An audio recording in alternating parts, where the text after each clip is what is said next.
महाराष्ट्रातील सर्वात मोठा जो भाग होता की जो रेल्वेच्या कनेक्टिव्हिटीमध्ये येत नव्हता तो मित्रांनो हाच होता की वर्धा यवतमाळ नांदेड. मित्रांनो नांदेडला ट्रेन होती, वर्ध्याला सुद्धा ट्रेन होती, परंतु मधातला जो भाग होता हा 300 किलोमीटरचा. तर या भागामध्ये कोणत्याच प्रकारची रेल्वे भारत स्वतंत्र झाल्यापासून नव्हती आणि अगोदरसुद्धा इथे एक जे रेल्वे जी होती 1916 साली शकुंतला एक्सप्रेस, तर त्या शकुंतला एक्सप्रेसचं तिचं काही मोठं समोर काम प्रगतीपथावर गेलं नाही आणि 2016मध्ये जवळपास 100 वर्षानंतर ती रेल्वे बंद पडली. आणि मित्रांनो आता हा जो रेल्वे मार्ग आहे मित्रांनो हा ब्रॉडगेज रेल्वे मार्ग आहे आणि भविष्यामध्ये या रेल्वे मार्गावर वंदे भारत एक्सप्रेस जर धावायची जर असली तर या रेल्वे मार्गाला कोणतीच बदल करण्याची आवश्यकता राहणार नाही. मित्रांनो रेल्वेचं सर्वात महत्त्वाचं काम राहते की भूमी अधिग्रहणाचं.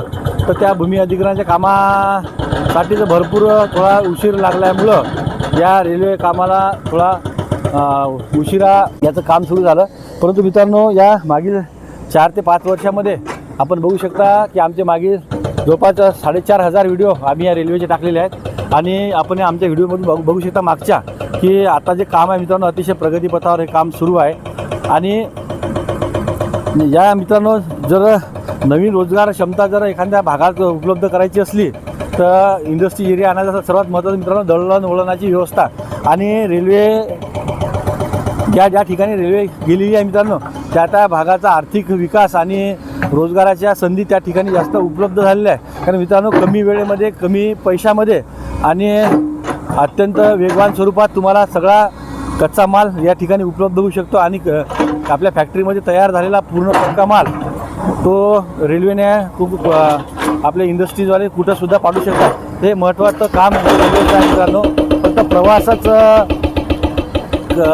करणे हे रेल्वेचं काम नसून या रेल्वेमध्ये इतरसुद्धा माल वाहतूक गाड्या ज्या आहेत त्या भरपूर प्रमाणात सर्व उपयोगाच्या वस्तू ने-आण करतात आणि बराच मोठा जो दळणवळणाचा खर्च जो आहे मित्रांनो की जो भारत आता जवळपास पेट्रोल डिझेलकरिता जवळपास बाहेरच्या देशावर विसंबून राहतो.